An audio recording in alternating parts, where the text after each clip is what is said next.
Hello friends, official exam point के इस YouTube channel पर आपका एक बार फिर से स्वागत है। देखिए स्टूडेंट्स, हमने है ना मुगल साम्राज्य को अच्छे से कंप्लीट कर लिया है, यानी कि कौन सा शासक गद्दी पर बैठा, कौन किसका उत्तराधिकारी था, इससे संबंधित हमने सारी बातें पीछे जो वीडियो डाली है ना उसके अंदर अच्छे से कंप्लीट कर ली हैं। आज हम इस क्लास के अंदर है ना, यानी कि जो पेपर के अंदर क्वेश्चन आ चुके हैं मुगल साम्राज्य से संबंधित, तो वो सारे प्रीवियस क्वेश्चन करेंगे भी। आज और कल वाली दो वीडियो के अंदर इस मुगल साम्राज्य से संबंधित सारे प्रीवियस क्वेश्चन कंप्लीट कर लेंगे, और जो यानी कि आगे कौन सा क्वेश्चन बन सकता है पेपर के अंदर वो सारे कंप्लीट करेंगे भी। आप क्लास शुरू करने से पहले एक बार जल्दी से वीडियो को शेयर कर दीजिए और लाइक कर दीजिए भी। जिसने भी चैनल सब्सक्राइब नहीं कर रखा है प्लीज वो चैनल को सब्सक्राइब कर लें ताकि हम क्लास को शुरू कर सकें। तो रिक्वेस्ट है आप एक बार जल्दी से चैनल को सब्सक्राइब कर लें जल्दी से, जिसने नहीं कर रखा है, और शेयर जरूर कर दें भाई। तो जल्दी से शेयर कीजिए और हम क्लास को शुरू कर रहे हैं। फर्स्ट क्वेश्चन इसमें दे रखा है, देखो, नूरजहां है, नूरजहां किस मुगल शासक की पत्नी थी? ऑप्शन इसके अंदर दे रखे हैं भाई, क्या? बाबर, अकबर, शाहजहां और जहांगीर। इनमें से यानी कि जो नूरजहां है ना, नूरजहां किसकी पत्नी है? तो नूरजहां की पत्नी ऑप्शन क्या है भाई इसके? बाबर है, अकबर है, शाहजहां है और जहांगीर है। तो किसकी पत्नी थी ये भाई? जहांगीर की पत्नी थी। ठीक है, किस शासक की पत्नी आती है ये? जहांगीर की। और जहांगीर का बचपन का नाम क्या था? सलीम था। इसने क्या है, कब? 1611 ईस्वी के अंदर इसने क्या की थी? इसके साथ में शादी की थी। किसके? यानी कि जो नूरजहां है ना, नूरजहां का वास्तविक जो नाम था वो क्या था भाई? नूरजहां का वास्तविक नाम आता है मेहरुनिसा। ठीक है, क्या था? मेहरुनिसा। और इसको क्या थी? ये नूरजहां की क्या मिली थी? उपाधि मिली थी।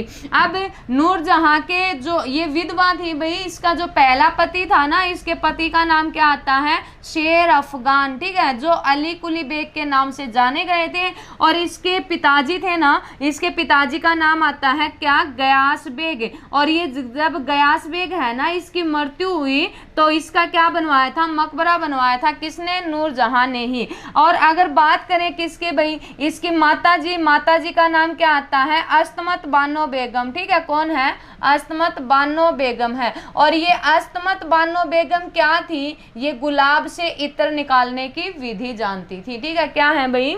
गुलाब से इत्र निकालने की विधि जानती थी। तो नूरजहां, नूरजहां किसकी पत्नी थी? ये नूरजहां आती है जहांगीर की पत्नी। और जहांगीर कौन शासक? जहांगीर वो शासक है जिसने मुगल साम्राज्य के अंदर अपने पिता के खिलाफ में क्या किया था? विद्रोह शुरू किया था। और इस विद्रोह के कारण यानी कि इसका साथ देने वाला कौन था? सिखों के 5वें गुरु थे। कौन? गुरु अर्जुन देव। और उसको अकबर ने क्या कर दिया था? फांसी पर लटका दिया था। अगला क्वेश्चन देखिए, क्वेश्चन है, निम्न में से किन मुगल सम्राटों ने स्वयं अपनी आत्मकथा लिखी है? तो कौन कौन से जो सम्राट हैं जिन्होंने अपनी आत्मकथा को लिखा है भाई? ऑप्शन इसके अंदर दे रखा है, क्या? शाह आलम, फखरुशियर। और बी ऑप्शन दे रखा है क्या? बाबर और जहांगीर। और तीसरा इसके अंदर ऑप्शन दे रखा है क्या भाई? जहांगीर और शाहजहां। और अगला नेक्स्ट दे रखा है क्या? अकबर और औरंगजेब। तो यानी कि दो शासक हैं जिन्होंने अपनी आत्मकथा स्वयं लिखी थी। तो कौन कौन से? इसका बी ऑप्शन सही है भाई। बी ऑप्शन में क्या है? बाबर। और दूसरा कौन है? बाबर और जहांगीर। ठीक है, कौन भाई? बाबर और जहांगीर। इन दोनों ने क्या है? अपनी आत्मकथा लिखी थी। ठीक है, अब बाबर ने तो लिखी थी क्या? बाबरनामा। ठीक है, क्या लिखा था? बाबरनामा लिखी थी इसकी आत्मकथा। और इसने लिखी थी कौन सी? तुजुक ए जहांगीरी। ठीक है, क्या है? तुजुक ए जहांगीरी। अब ये तुजुक ए जहांगीरी है ना, बीच में रह गई थी वैसे, और इसको कंप्लीट करने वाले कौन थे? मोतबिंद खां थे। और बाबरनामा है, बाबरनामा तुर्की भाषा के अंदर लिखने वाला कौन है? बाबर खुद ही है भाई। ठीक है तो इसका क्या है? बी ऑप्शन सही है। नेक्स्ट क्वेश्चन देखिए, अकबर के बाद सत्ता संभालने वाला, ठीक है, अकबर के बाद सत्ता संभालने वाले उनके पुत्र सलीम को देश का खिताब मिला था, यानी कि जो रिक्त स्थान दे रखा है इसमें पूछ रखा है कि कौन सा खिताब मिला था, और जिसका अर्थ होता है विश्व विजेता। तो कौन सा खिताब मिला था भाई, इसको ऑप्शन दे रखे हैं क्या, जहांगीर, बादशाह और जहांपना और शाहजहां। तो कौन सा इसको मिला है भाई, इसका क्या आंसर सही होगा, ए ऑप्शन इसका सही है, यानी कि सलीम था ये, ठीक है। और सलीम किसकी उपाधि धारण करके, अभी बताया था मैंने, कौन सा खिताब मिला था, जहांगीर का खिताब मिला था, जिसका अर्थ क्या है, विश्व विजेता, ठीक है। क्या अर्थ आता है इसका, विश्व विजेता। तो ये क्या था, जहांगीर कि क्या इसको उपाधि मिली थी। नेक्स्ट क्वेश्चन देखिए, आगरा में यमुना नदी के किनारे अपनी पत्नी मुमताज महल के लिए ताजमहल का निर्माण किसने करवाया था। आगरा के अंदर जो ताजमहल बनवाया गया है ना, वो किस शासक के द्वारा बनवाया गया है, यानी कि मुमताज महल है वो किसकी पत्नी थी, किसकी रानी थी। तो ऑप्शन इसके अंदर दे रखे हैं क्या, शाहजहां, अकबर, जहांगीर और औरंगजेब। तो किसकी पत्नी आती है भाई, ये शाहजहां की, ठीक है, शाहजहां की पत्नी थी, और जिसके लिए यानी कि ताजमहल का निर्माण करवाया गया था 1653 के अंदर, ये क्या है, बन के तैयार हुआ था। लगभग इसको कितने साल लगे थे, 22 वर्षों के अंदर क्या है ये कंप्लीट हुआ था। और शाहजहां ने है ना, यानी कि किसके लिए, मुमताज महल के लिए क्या किया था, इसका निर्माण करवाया था 1653 में, और बन के तैयार हो गया था भाई। और इसको बनाने वाला ताजमहल है ना, इस ताजमहल को बनाने वाला कौन था, तो इसका बनाने वाले की तो बात आती है कौन, अहमद लाहौरी, ठीक है। अहमद लाहौरी ने तो क्या किया था, इसका डिजाइन तैयार किया था भाई, अहमद लाहौरी ने तो डिजाइन तैयार किया है इसका, अहमद लाहौरी। और इसको यानी कि वास्तुकार था ना, उस वास्तुकार का नाम क्या आता है, उस्ताद ईसा, ठीक है। उस्ताद ईसा के द्वारा क्या है ये बना करके यानी कि तैयार किया गया था। तो दोनों ध्यान रखने हैं, बन के तैयार हुआ था 1653 में, टोटल कितने वर्ष में, 22 वर्ष में। ताजमहल का डिजाइन तैयार करने वाला कौन है, अहमद लाहौरी, और उस्ताद ईसा के द्वारा क्या है ये बनाया गया था। एक और आता है दूसरा ताज, दूसरा ताजमहल किसने बनवाया था, तो दूसरा ताजमहल किसको कहा जाता है ये भी पूछा जाता है भाई। तो दूसरा ताजमहल बनवाया था औरंगजेब ने, ठीक है, किसने भाई, औरंगजेब ने बनवाया था। और दूसरे ताजमहल किसको कहा जाता है, ये बोला जाता है बीबी का मकबरा, ठीक है, बीबी का मकबरा है ना, इस मकबरे को कहा जाता है क्या, दूसरा ताजमहल। और ये कहाँ पर बनवाया गया था भाई, ये औरंगाबाद महाराष्ट्र के अंदर क्या है ये ताजमहल यानी कि बीबी का मकबरा है। तो ये भी ध्यान रख लेना, पेपर में पूछा जा सकता है, ठीक है।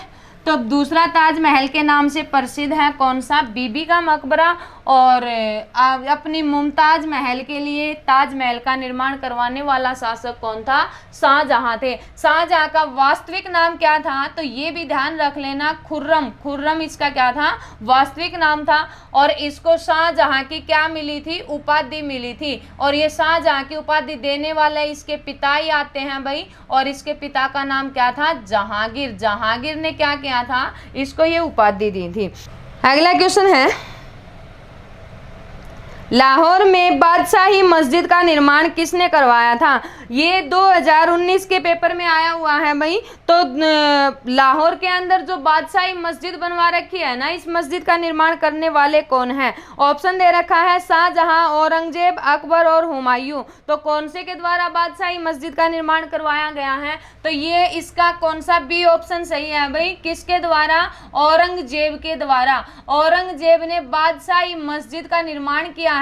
और ये बादशाही मस्जिद है ना, है कहाँ पर, लाहौर के अंदर। बादशाही मस्जिद, बादशाही मस्जिद का निर्माण करने वाला औरंगजेब, और है कहाँ पर ये आती है कहाँ, लाहौर के अंदर, ठीक है। औरंगजेब को क्या माना जाता है, औरंगजेब को कट्टर शासक कहा जाता है भाई। क्यों कहते हैं इसको कट्टर शासक, क्या कारण है इसको कट्टर शासक कहने का, क्योंकि औरंगजेब है ना हिंदुओं के प्रति काफी कट्टर था, ठीक है, इस कारण से इसको क्या कहा जाता है, कट्टर शासक बोला जाता है। औरंगजेब ने क्या किया था, जजिया कर लगाया था भाई। और औरंगजेब ने जजिया कर कब लगाया था, 1679 ईस्वी के अंदर लगाया था इसने ये। ठीक है। और 1679 ईस्वी के अंदर है ना किसके ऊपर लगाया था भाई, ये गैर मुसलमानों पर, गैर मुस्लिमों पर लगाया जाने वाला कर कौन सा था, जजिया कर। और इसको समाप्त किया था किसने, इसको समाप्त करने वाला है कौन, अकबर। अकबर ने इसको समाप्त कर दिया था मुगल काल के अंदर ही,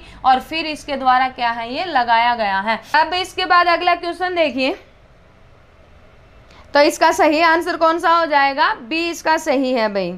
दिल्ली की जामा मस्जिद किस सदी में बनाई गई है, कौन सी सदी के अंदर ये दिल्ली की जामा मस्जिद का निर्माण हुआ है। दिल्ली की जामा मस्जिद का निर्माण करने वाला शाहजहां के द्वारा, ठीक है, किसके द्वारा बनवाई गई है, ये शाहजहां के द्वारा बनवाई गई है। तो कौन सी शताब्दी के अंतर्गत बात आती है इसकी, ये 1627 तक था ना, तो शताब्दी अगली आती है भाई, और अगली कौन सी, 17वीं शताब्दी के अंदर। तो इसका सही आंसर कौन सा, सी इसका क्या है सही आंसर है भाई, 17वीं शताब्दी के अंदर। अगला क्वेश्चन है, देखिए डैश दे रखा है, डैश को उसकी शेष जिंदगी के लिए औरंगजेब ने कैद कर लिया था। तो किसको कैद कर लिया था इसने, 1658 तक क्या है वो गद्दी पर बैठा रहता है, और फिर आगे जाकर के 1666 ईस्वी के अंदर उसकी क्या होती है, मृत्यु होती है। तो ऐसा कौन सा शासक था जिसको कैद करके रखा गया था औरंगजेब के द्वारा, तो इसके पिताजी ही हैं भाई। ऑप्शन देखो क्या दे रखे हैं, अकबर, शाहजहां, जहांगीर और कौन है, बाबर। तो किसको गिरफ्तार किया था इसने, शाहजहां को गिरफ्तार किया था, और शाहजहां को गिरफ्तार करके इसने कहाँ रखा था, अपने यानी कि अपने दिल्ली के अंदर कैद करके इसको क्या है भवन में रखा गया था भाई। आप देखिए यानी कि ये जो शाहजहां है ना, इसका शासनकाल की बात करूं तो 1627 से लेकर के कब तक का आता है, 1658 ईस्वी तक का आता है। और 1658 में इसका उत्तराधिकारी कौन बैठा था गद्दी के ऊपर, इसने घोषित कर दिया था अपने बेटे को, बेटे का नाम क्या था, दारा शिकोह। और अब इस दारा शिकोह को क्या है यानी कि घोषित कर दिया ना अगला उत्तराधिकारी, तो क्या है कि इसके 4 बेटे थे जिनमें 3 को क्या हो गया यानी कि इसके खिलाफ में हो गए और विद्रोह करना शुरू कर दिया था। अब 1658 में इसकी मृत्यु नहीं होती है, और 1658 के अंदर है ना क्या किया, 1658 ईस्वी के अंदर इसको गिरफ्तार कर लिया, और गिरफ्तार करके क्या किया भाई, इसको कैद कर लिया भाई, किसके द्वारा, इसके बेटे, और बेटे के कौन था, औरंगजेब। ठीक है, किसके द्वारा किया गया ये, औरंगजेब के द्वारा। अगर बात करें इसकी मृत्यु कब हुई, तो इसकी मृत्यु होती है 1666 ईस्वी के अंदर। ठीक है, कब मरा था ये, आगे जाकर के इसकी क्या है मृत्यु होती है भाई। नेक्स्ट क्वेश्चन देखो, किस मुगल शासक ने तंबाकू के प्रयोग पर निषेध लगाया था। तंबाकू के सेवन करने पर यानी कि ये बैन लगाने वाला शासक कौन आता है, तो ऑप्शन दे रखे हैं इसके अंदर क्या, मोहम्मद शाह, बाबर, जहांगीर और कौन भाई, औरंगजेब। तो किसके द्वारा लगाया गया था, ये अकबर के बाद गद्दी पर आने वाला, और अकबर के बाद गद्दी पर कौन आए थे, जहांगीर। जहांगीर के द्वारा इस पर क्या किया गया था, बैन लगवाया गया था। और जहांगीर के काल को किसके नाम से जाना जाता है भाई, इसको बोला जाता है चित्रकला का यानी कि सवर्ण काल। चित्रकला का सवर्ण काल के नाम से किसके शासनकाल को कहा जाता है, तो वो भी कौन आता है, जहांगीर ही आते हैं भाई। ठीक है, किसको कहा जाता है, जहांगीर को। इसने है ना यानी कि क्या किया था, इसने न्याय की जंजीर बंधवाई थी, और न्याय की जंजीर कहां से कहां तक है, इसने यमुना नदी के किनारे से लेकर के और कहां तक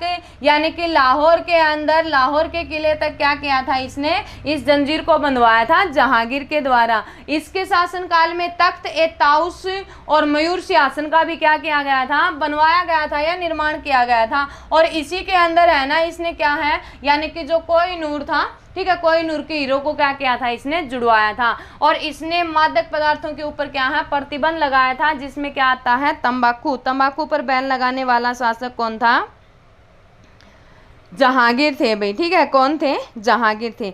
इसने लोक कल्याण के लिए क्या किया था, 12 आदेश घोषणा। ठीक है, 12 आदेश घोषणाएं की थी, 12 आदेश दिए थे। और जो इनको यानी कि एक पुस्तक के अंदर लिखा रखा था ना, उस पुस्तक का नाम आता है क्या, आईने ए जहांगीरी। ठीक है, आईने ए जहांगीरी के नाम से क्या है वो प्रसिद्ध हुई थी। कौन सी पुस्तक है, यानी कि जो इसने अपने 12 आदेश जो घोषणा के रूप में व्यक्त किए थे जब इसने तख्त ताउस का निर्माण किया था। तो इसका सही आंसर कौन सा हो जाएगा, यानी कि जहांगीर। सी ऑप्शन इसका क्या है भाई, सही है। अगला क्वेश्चन देखिए, किस मुगल शासक के द्वारा राजधानी आगरा से दिल्ली स्थानांतरित की गई थी? तो कौन सा शासक था जिसने आगरा से दिल्ली स्थानांतरित कर ली थी भाई राजधानी? ऑप्शन दे रखे हैं इसमें क्या, जहांगीर, औरंगजेब, शाहजहां और बहादुर शाह। तो इसका सी आंसर सही है भाई। सी में कौन, शाहजहां। शाहजहां ने क्या किया था, एक नगर बसाया था यमुना नदी के किनारे ही, शाहजहानाबाद, और वहीं पर क्या कर लिया, दिल्ली के अंदर ही अपनी राजधानी स्थानांतरित कर ली थी। ठीक है, यानी कि आगरा से कहाँ ले आए थे ये, दिल्ली ले आए थे। तो इसका सही आंसर क्या है, शाहजहां है भाई। ठीक है, किसने की थी, इसने शाहजहां के द्वारा। अगला क्वेश्चन है, प्रयागनगर को इलाहाबाद, अल्लाह का नगर नाम किसने दिया था? यानी कि जिसको इलाहाबाद भी कहा जाता है या इंग्लिश में उसको इलाहाबाद कहा जाता है। तो प्रयागराज है ना, इस प्रयागराज को इलाहाबाद या इलाहाबाद नगर किसने कहा था? तो ये कहने वाला यानी कि मुगल सम्राट कौन है, अकबर है भाई। ठीक है, किसके द्वारा किया गया था, ये अकबर के द्वारा किया गया था। तो इसका कौन सा, औरंगजेब, अकबर और कौन है, शाहजहां और बहादुर शाह जफर। तो अकबर इसका सही आंसर है। बी ऑप्शन इसका क्या है, सही है। अब इसने क्या है, अपने शासनकाल के अंदर इलाही सिक्के चलवाए थे भाई, और इसके अलावा इसने इलाही यानी कि जो पैमाना होता है उसका भी निर्माण किया था। और इसी के नाम पर ही इसने क्या किया था, जो प्रयागनगर था ना, इस प्रयागराज का, और इस प्रयागराज का नाम क्या कर दिया, इलाहाबाद कर दिया। और इसको इंग्लिश में क्या कहते हैं, अल्लाहाबाद कहा जाता है। अब वर्तमान में इसका नाम दोबारा से किसने भाई, यूपी के अंदर आदित्य योगी नाथ ने, और इसका नाम दोबारा क्या रख दिया, वही पुराने वाला ही, कौन सा, प्रयागराज। तो आज इलाहाबाद किसके नाम से जाना जाता है, प्रयागराज के नाम से जाना जाता है। इस प्रयागराज के अंदर है ना, गंगा के अंदर एक नदी आकर के मिलती है। और कौन सी नदी आकर के मिलती है भाई, इसमें यमुना नदी आकर के क्या है, इसमें मिल जाती है। ठीक है, कौन सी नदी आके मिलती है इसके अंदर, यमुना नदी। नेक्स्ट क्वेश्चन है, अकबर के आरंभिक दिनों में उसका रिजेंट कौन था? यानी कि अकबर है ना, अकबर जब गद्दी पर बैठा तो वो मात्र 13 वर्ष की आयु ही थी उसकी। तो उस टाइम पर उसका रिजेंट कौन था, यानी कि संरक्षक कौन था? तो ऑप्शन दे रखे हैं इसके अंदर क्या भाई, अबुल फजल, बैरम खां, तानसेन या टोडरमल। तो इसका बी आंसर सही है। कौन थे इसके संरक्षक, बैरम खां। बैरम खां इसके क्या थे, संरक्षक थे भाई। ये यानी कि हुमायूं के शासनकाल से ही मुगल साम्राज्य में चला आ रहा था, और हुमायूं का भी विश्वसनीय व्यक्ति था भाई। और बैरम खां क्या है, यानी कि जैसे ही हुमायूं की मृत्यु हुई ना, तो उस टाइम पर अकबर मात्र 13 वर्ष का था। और इस कारण से यानी कि बैरम खां ने क्या है, इसको पाला पोसा, इसकी सहायता की, और इसको यानी कि अपने प्रशासन व्यवस्था को खुद ने संभाला था, इसको गद्दी पर बैठा करके। और कब भाई, 1500 यानी कि 26 ईस्वी में तो पानीपत का पहला युद्ध होता है, और दूसरा युद्ध होता है कब, 1556 ईस्वी के अंदर। और 1556 ईस्वी के अंदर पानीपत का दूसरा जो युद्ध हुआ था ना, इस युद्ध के अंदर यानी कि अकबर की सेना का सेनापति कौन था, तो वो कौन थे, बैरम खां थे। और इस टाइम पर क्या है, यानी कि जब ये 13 वर्ष का था, उस टाइम पर मुगल शासन व्यवस्था कमजोर हो गई थी। और इस कमजोरी का फायदा हरियाणा के अंदर कौन आता है, रेवाड़ी के शासक हेमचंद्र, उसने दिल्ली पर अधिकार कर लिया। और अधिकार करने के बाद ठीक है, फिर ये बात हजम किसको, बैरम खां को नहीं हुई, तो क्या हुआ है, युद्ध किया गया, कहाँ, हरियाणा के पानीपत के अंदर। और इस युद्ध में जीता कौन, बैरम खां की जीत हुई थी। भाई अकबर की जीत हुई थी और कौन भाई हेमचंद्र क्या है उसकी क्या कर दी गई थी, मारा गया था या उसकी हत्या कर दी गई थी। पानीपत के युद्ध के अंदर की ही ये क्या आती है भाई, बात आती है। तो कौन सा, बी ऑप्शन इसका सही है। कौन थे, बैरम खां थे। नेक्स्ट क्वेश्चन है, निम्न में से किसने अकबर की जीवन कथा लिखी थी। तो अकबर की जीवन कथा लिखने वाले कौन थे, ऑप्शन दे रखे हैं भाई क्या इसके अंदर, अबुल फजल, फैजी, अब्दुल नबी खान और बीरबल। तो किसके द्वारा, अकबर की है ना, ये इसका सही आंसर कौन सा, या ए ऑप्शन इसका सही है भाई। देखिए अकबर की जो जीवनी आती है वो क्या है, अकबरनामा, ठीक है। कौन सी आती है भाई, अकबरनामा है या आईने ए अकबरी। इसको इसका एक नवरत्न आता है और उस नवरत्न का नाम क्या है, अबुल फजल। अबुल फजल ने क्या किया था, इसको लिखा था, ठीक है। किसके द्वारा लिखी गई थी, अबुल फजल के द्वारा लिखी गई थी। और अबुल फजल क्या थे, इसका एक नवरत्न था, ठीक है। कौन थे भाई, नवरत्न थे। तो ये क्वेश्चन थे भाई जो पेपर के अंदर है ना बार बार पूछे गए हैं। तो इन क्वेश्चनों को है ना, यानी कि अगर आप इनको पढ़ोगे तो आपके क्या है, ये जो पीछे हमने वीडियो डाली थी ना, अगर वो देख रखी है आपने सारी अच्छे से, तो ये इन सभी का उम्मीद करती हूँ कि आप सभी ने इनका आंसर सही दिया होगा। और जो भी कमेंट कर रहे हैं ना, तो प्लीज रिक्वेस्ट है आपसे, वीडियो को ज्यादा से ज्यादा शेयर किया करो भाई, ठीक है। कल और इसके क्या है जो प्रीवियस क्वेश्चन है वो और लेके आऊंगी और फिर अगला नेक्स्ट टॉपिक करेंगे हम हिस्ट्री का ही। आप बता देना कमेंट बॉक्स के अंदर कि अगर मॉडर्न हिस्ट्री को पढ़ना है या फिर जो हमारा प्राचीन इतिहास है इसको कंप्लीट करना है। तो प्लीज आप मेरे को कमेंट सेक्शन के अंदर जरूर बताइएगा कि कौन सी हिस्ट्री हम परसों यानी कि नेक्स्ट डे से इसको शुरू करें, जैसे ही प्रैक्टिस सेट कंप्लीट हो जाता है। तो वीडियो अच्छी लगे तो ज़्यादा से ज़्यादा शेयर कीजिए भाई, और जिसने भी चैनल सब्सक्राइब नहीं कर रखा है प्लीज़ चैनल को सब्सक्राइब कर लीजिए और बेल आइकन बटन को दबा दीजिए भी, ताकि मेरे को ज़्यादा से या मोटिवेट मिल सके और मैं आपके लिए ज़्यादा से ज़्यादा अच्छी से अच्छी वीडियो ला सकूँ, ठीक है। Thank you.